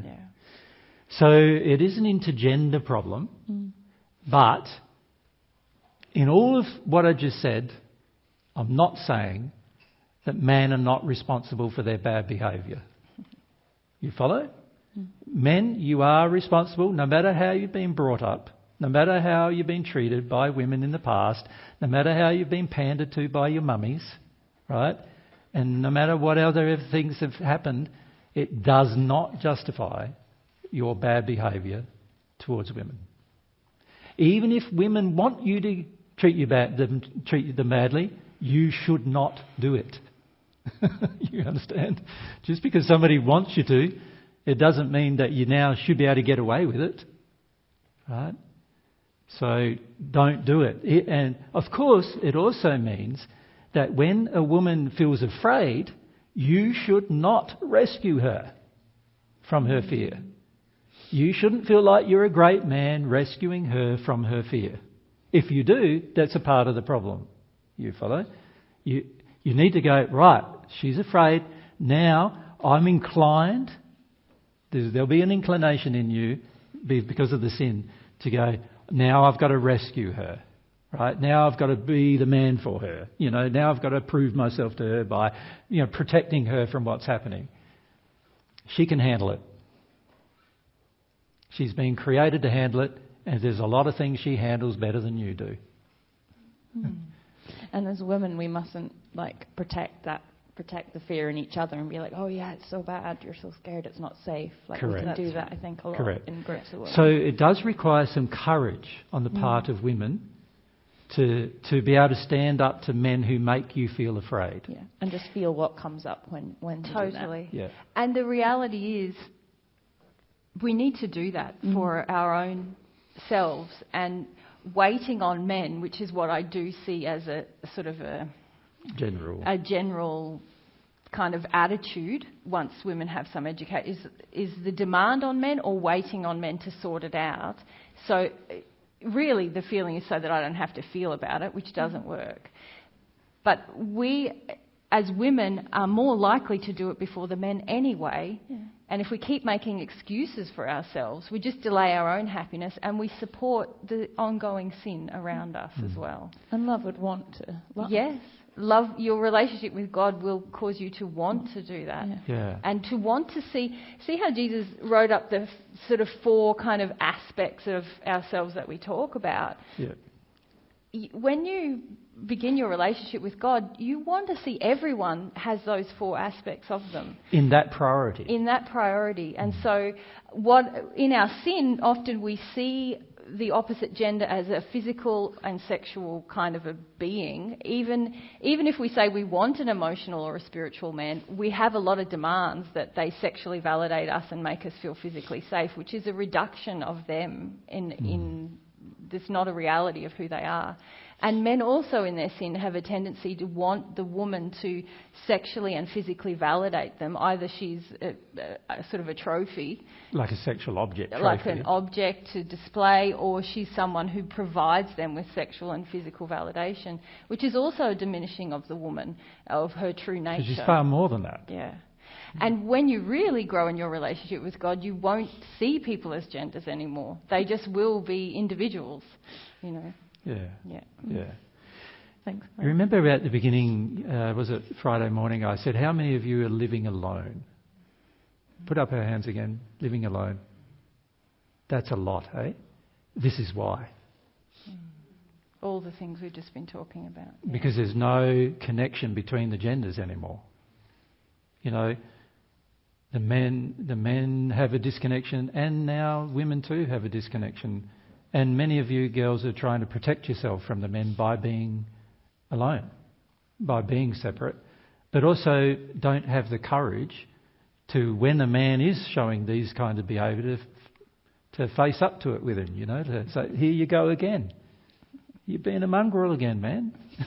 I think that's what we don't think we can say. I remember you've given me examples of, oh yeah, this is what I'd say to that guy in that situation. Yeah. I was like, wow, I can say that. I've got some friends at home, and in the first century I used to do this. Man, Peter, I'd put my arm around him and I'd say, Peter, you're being a mongrel with the girls again, man. And he was a total mongrel with the girls. Treated them badly, treated Mary badly all the time.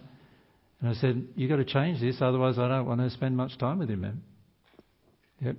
And I said to a group recently in Australia, the reason why I don't want to spend a lot of time with a lot of men is because of this one problem. They keep treating my sisters badly. You know, it's one we often get a lot of lovely sisters getting together, feeling their spiritual and emotional nature, and then the men come along and they treat them badly. Sad, but we would love to see. You notice in this audience it's half-half, isn't it? Round about. How many men? Put up hands, guys. Right. How many women? Yeah, half-half, pretty close, isn't it? How often do you see that in the spiritual circles? Very rare. Now, that's because of our attractions, because we treat men and women the same. But at home, what happens is the men come along, they come along for a little while, we talk to them about their behaviour, they go away and they don't want to come back because they're all snotty about having their behaviour exposed. Right? Why? It's going to be good for you. What I find is this is something for you to contemplate as guys. The more equally you treat the women around you, all of the women around you, your mothers, your children, your wives, whatever, and also friends, people you see, the more equally you treat them, the more those women are going to like you. So if you feel generally women don't like you very much, have a look at your behaviour towards them. Yeah? And I'm not talking about being liked because you're superior and the girls look up to that. I'm talking about really being liked because of your personality and the way in which your character has developed. Yeah. Mm-hmm. Now, of course, there are many women who don't like me. There's just as many women who don't like me as there are men who don't like me. It's a pretty even even thing, but it's not because of the way I treat women. Yeah, it is. You don't meet their addictions and they don't like it. Yeah, it is. It's a good thing. Well, it might be better to say there's an even number of both because I don't meet men's addictions either. Yeah. And obviously some people are going to be upset about that, but, that's good. If you don't feed an addiction of a person and they get upset, well, that's good. At least they're upset about something instead of getting their addiction met and not feeling upset at all. So we've got to learn to have the courage to stick by God's principles in our interactions with people. But that means it's going to be a bit tricky for women, probably more than men initially, because men revert to violence more frequently than women do about that. Now, when I say men revert to violence, I'm talking about physical violence and sexual violence. Women revert to emotional violence. So many of you girls are very good at emotional violence. Right? You've had to be, in order to compete with the man's physical and sexual violence. So that is something that you will need to address too. But, the reality is, because most women are a little more connected to their spiritual nature than most men are, the reality is that most men are more divorced from it. Yeah. We've been encouraged to be for centuries. My own father encouraged me to do that. Took me out shooting, hunting, fishing. We'd jump off cliffs. Do you think the girls would do it? They weren't crazy enough. They thought, I might get hurt. Many times we got hurt. We did, many times. You jump off a 30-foot high cliff and into the river. There's all sorts of potential dangers, and quite often I would come out of it with my back hurting and my legs hurting and whatever else hurting, and quite often the nether regions hurting and everything, and everyone's going, yeah, wasn't that great? Yeah, let's do that again. Can we go higher? Can we go higher? You get out the motorbike and off you go, and you're revving around on the motorbike and jumping over jumps and doing all these things in the air most of the time. And then one of you falls off and breaks their leg or whatever, and you go, oh, well, that's a surprise. These are how men prove themselves to other men, but, often we do very illogical things, if you think about it. Our body has limitations and we don't respect them at all generally. Women respect the limitations of their bodies usually more than men do. Because most men are there trying to bravado themselves through everything. And, I've been brought up the same as you guys, with the same... My brother, Mary's met my brother, Mary's met my father. She knows what they're like. They have very little respect for women. Yeah. Mm-hmm. I think the first time I met your brother, he didn't talk to me, he talked to you in front of me about me. Asked about me in front of with you. Yeah. Yeah. Yeah. Yeah, it's, if I had asked my brother or my father today what Mary's vocation was, they wouldn't be able to tell you. I've lived with Mary for 17 years, 18 years. And they still wouldn't be able to tell you. Because they're not interested. They're interested in themselves and they're interested in the woman there. In my case, my mother, her name's Maxine. They're interested in Maxine looking after them. She cooks for them, cleans for them. She up until my father... Recently my mother got cancer and is very, very ill. For the very first time in his life, my father started cooking. He's 80 or something, isn't he? Yeah, he's 81. Yeah. Very first time. I've never seen him cook a meal. I used to cook a meal when I was a child 3 times a week for our family. I'd never seen my father do it except if it was a barbecue. Yeah. I've never seen my father wash the clothes. Ever. I used to do it twice a week. I got paid for it. I set up a deal with my mother. I could see my mother was working. She occasionally had a little 5 cents here and 10 cents there, And in my childhood, I said, Mum, rather than you do it, I'd like to earn some pocket money. Would you be all right if I cleaned the bathroom, did the washing for you 2 days a week, and also cooked 3 meals a week? She says, yeah. That's how I got my first camera, by saving up and using that method. I recognised at a very young age in this life that women were treated quite badly, expected to do all of these things that the guys didn't want to do. And, every second weekend, my father would go for 3 days off. This was his recreation time. He would work 5 days a week. Well, at that time it was 5.5 or 6 days a week he would work. And then the 2 weekends he would get off a month, he would go to the Army Reserves, and spend it with his mates. Riding motorbikes. Shooting guns. All the things he loved. And my mum was just left home. Yeah. So you can understand why many women feel very offended, with men's behaviour. And I do understand why many of you girls feel like you want to protect yourself from men. I get that. But it's far better to have the argument with them that's necessary. Otherwise they will continue to think that their behaviour is fine. My father continues to this day to believe that his behaviour towards my mother was fine.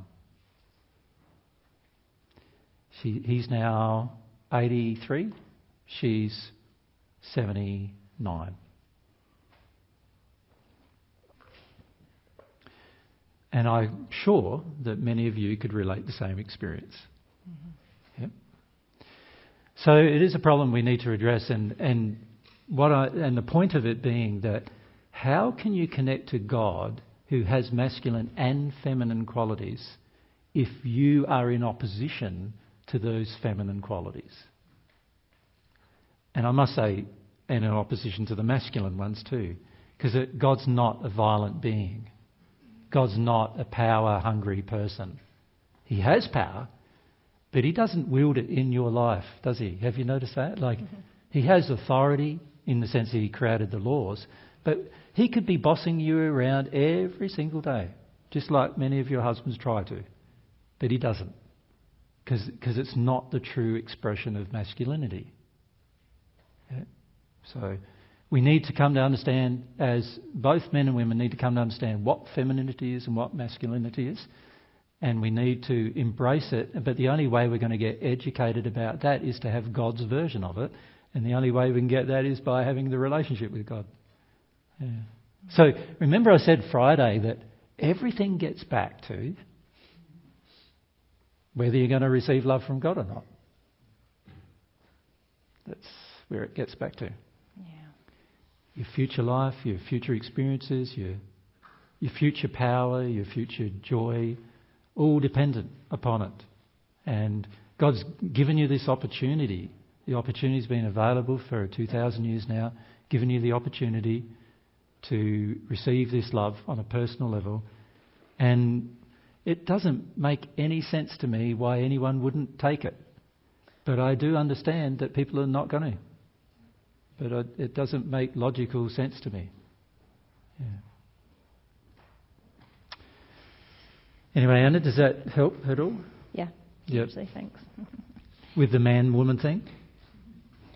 Yeah. Yeah, and the fear that the women experience when they're with men who think themselves to be powerful or feel themselves to be powerful, responding to it becomes your own injury, doesn't it?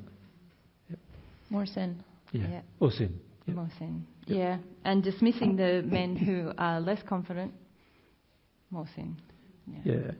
Don't mistake confidence for... I don't think confidence is the right word. Don't mistake confidence for sin or the lack of it. Confidence is a good quality to have. You know, God. I know. I said dismissing the men who are less confident or power-driven. That's also a sin. If you dismiss them based on that. True masculinity is confident, just like true femininity is. Certainly. So they're not sins. It's the man demonstrating other problems where he wants power. That's what you've got to confront. So don't think that a person who's confident is got a sin. The person who wants power is the person who wants the sin. But not to take advantage of those who have a lack of confidence. Well, a lack of confidence in itself is a sin, right? But don't take advantage of it. Yeah? Don't take advantage of it. It is a sin to have a lack of confidence because God wants you to have confidence. Mm-hmm. He wants you to feel relaxed with people and relax. Like at the moment, if I put you in front of like 100 people, the average person would go, you know, they're all looking at me. What am I going to do? God doesn't want you to feel that way. God wants you to be able to be in front of 5,000 people and say your piece. You know what I mean? That's how God wants you to feel confident. But God doesn't want you to try to take power over those 5,000 people. Mm-hmm. Right? That's a sin. And that's a very bad sin, actually. That's going to be very hard to correct as well. Yeah. Yeah. And to be okay that, you know, we'll try and be courageous and stand up for love and love our brothers, and we'll get it wrong sometimes. You may, yeah, because you've got to remember that you're a work in progress, right? Yeah. A WIP. No, that's what they use in, like business terms, don't they? Work in progress, WIP. And as a work in progress, you're not going to always do the most loving thing, given the fact that you've yet to receive God's love to the point of perfection of that love, right? So you are going to have to do something, because to do nothing is such a huge sin, right? And so you're going to have to do something about it. You're going to make mistakes. You know, had a conversation with. It was with you, I think it was. Yvette. Back home in Australia, just before you come back home, and you were complaining about how Andy didn't want you to drive the car with a certain woman, and you're saying, he's just trying to get power over me. And I go, no, he wasn't. He was just being logical. The woman you wanted to drive your car for you takes drugs. And I wouldn't want her to drive my car either. You know what I mean? And remember I said that to you? And I said, so why do you think that's the problem when there's other things going on? But that wasn't one. That wasn't a problem. But you're going to get it wrong sometimes. But have the conversation. Yeah. Have the discussion so that you work through the issues. You're going to get it wrong sometimes. But if you're both in attunement, in alignment with what God is telling you, that's a lot easier than trying to work it out between yourselves. So, for example, if Mary knows God feels this way and I am uncertain, then Mary's going to stick to her guns because God feels that way. But if Mary doesn't know God feels that way, can you see she's going to become uncertain too? Right? And now two uncertain people trying to resolve an issue. And what's going to happen then? It's highly likely we're going to resolve it in alignment with our injuries, our sins, than it is in alignment with God's truth. This is why it's so important to seek God first. Right? To seek God's truth first and seek God's love first, so that I've got a definition in me about what that is. And so when somebody comes along and says, right, I think you're wrong, and you go, well, okay, you might think I'm wrong, but I can feel God enough to know that it's right? But unfortunately for many of you, like we've pointed out yesterday, you believe spirits around you are God. And there's many, many dark men spirits and many dark spirits around women as well who believe themselves to be connected to God or believe themselves to be God, and they're trying to claim to you that they're God. So you're going to have to be very circumspect about doing that too. Until you've developed enough emotionally and developed enough understanding of what's going on around you, to the point where you can tell that's a spirit, that's God, that's a spirit, that's God, until you be able to separate the two from each other, you're going to have to be circumspect there as well. Yeah? Yeah. Nellie, you ready? G'day. So I feel angry towards men in my life. Yep. I realized with the channeling. And I also realized that I wanted to keep angry. Yes. I wanted to hold anger. Yes. And I wanted to justify basically say they are bad and will keep them out of my life. And yes. Yeah, this is the dangerous thing. When we have emotions of sadness that we want to gain power over, we get angry. When we get angry, we can use justice, our internal version of justice, as a desire to stay angry. So I'm not giving up my anger until they all change. Until the very last one of them changes, I'm not being less angry. As soon as I see, so you might meet 5 men who treat you nicely and then 1 man doesn't. See, there you go again. There's their real nature, that kind of thing. And this kind of behaviour is actually disabling you from your own loving progress. Do you follow? Yes. So the key is to look at the internal ideas you have about justice. You see, God's version of justice is very different to our own. God's version of justice is related to one primary thing, and that is the person repentant or not? Right? If the person is repentant, then of course mercy can be shown. God shows mercy to everyone who's repentant. If a person continues in their behaviour, they are demonstrating that they are not repentant. Now, I'm not suggesting to remain angry with them. I am suggesting if a person isn't repentant, re-entering an arrangement of some kind with them, like a living arrangement or partnership or whatever with them, or even a relationship with them, is dangerous. Because they are going to continue to do the thing that they did before. So let's say I'm a man and Mary and I are together, and I am a man, so I should say it like that. I am a man, Mary and I are together. I forgot for a moment. No. And Mary and I are together, but I decide I'm going to cheat on her sexually. Right? I decide that, somebody I meet in one of these audiences looks prettier or whatever. So I cheat on her. Now, Mary would probably straight away feel that. straight away anyway.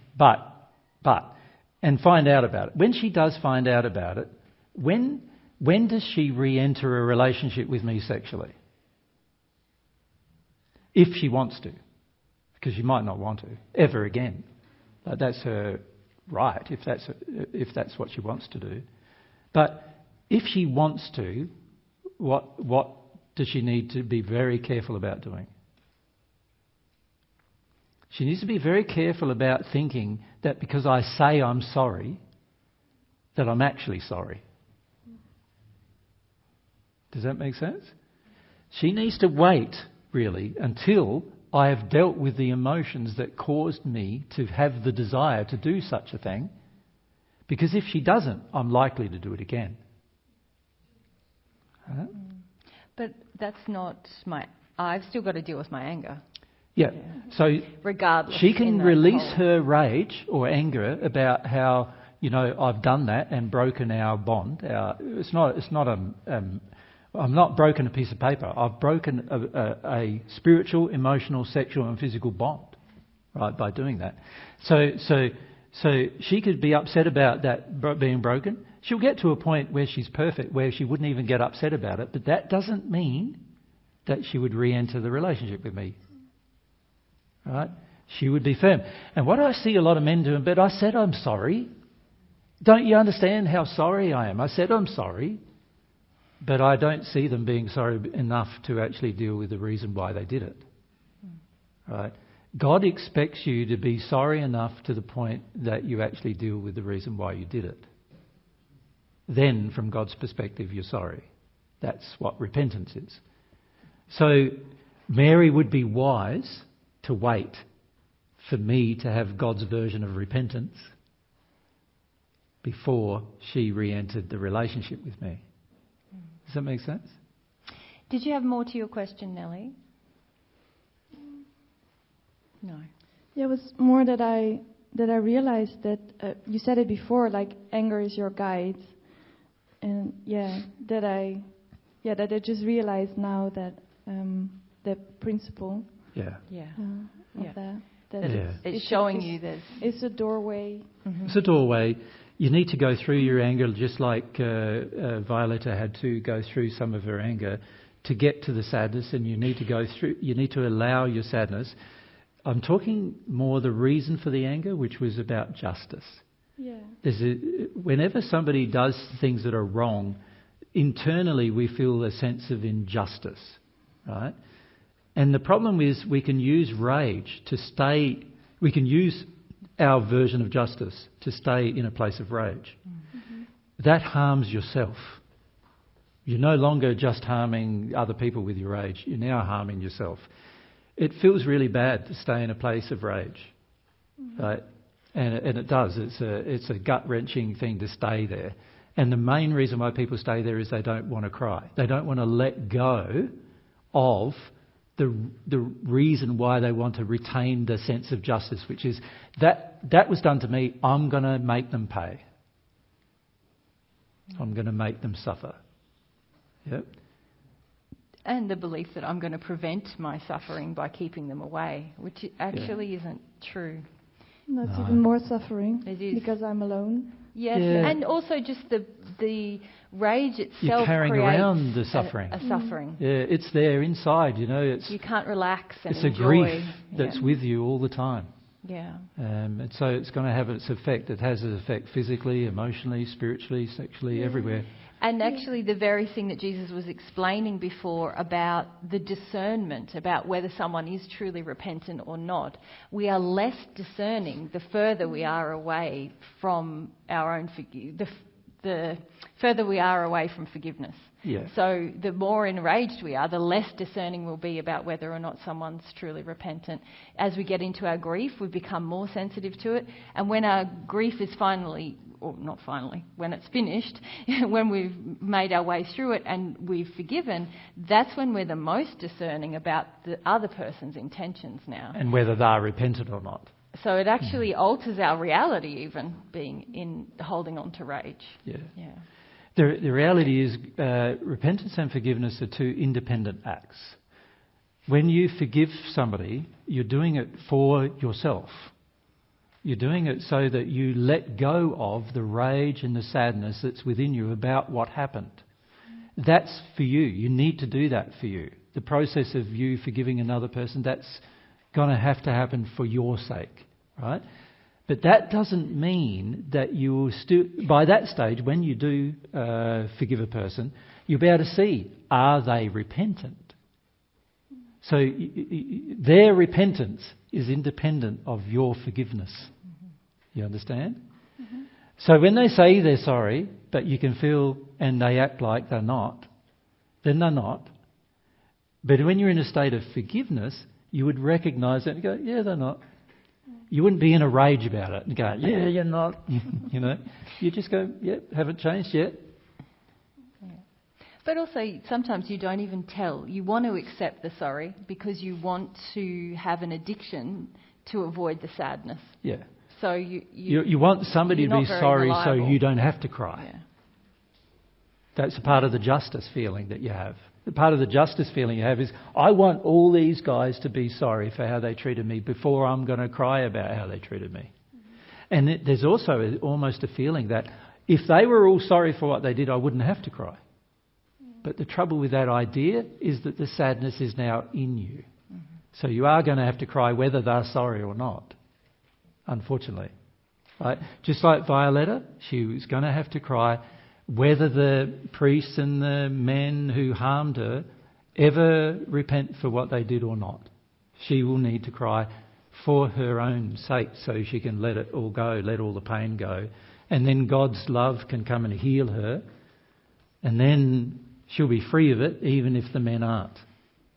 Yeah. So it's going to have to happen anyway, so you might as well get on with it.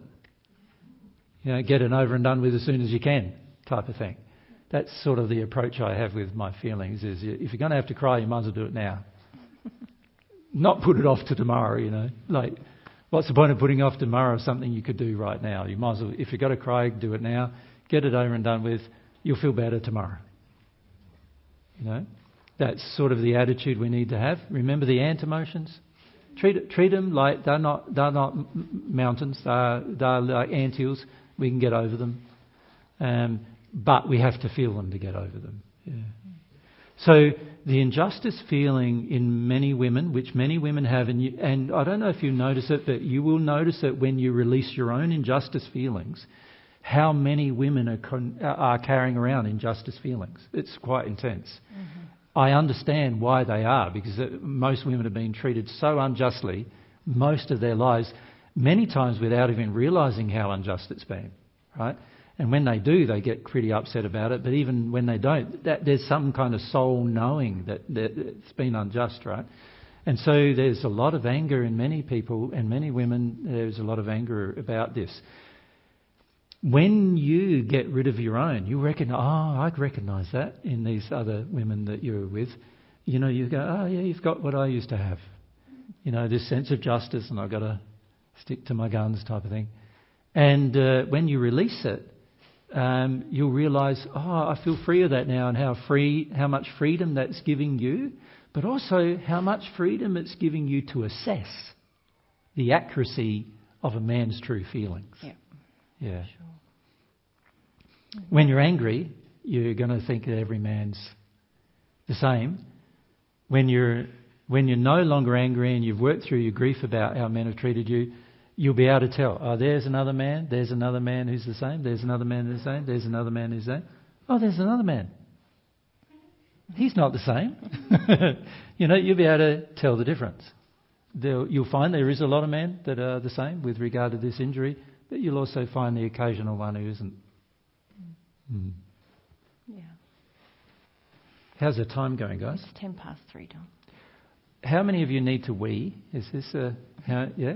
Maybe if can we have a 5-minute break and just have a short break?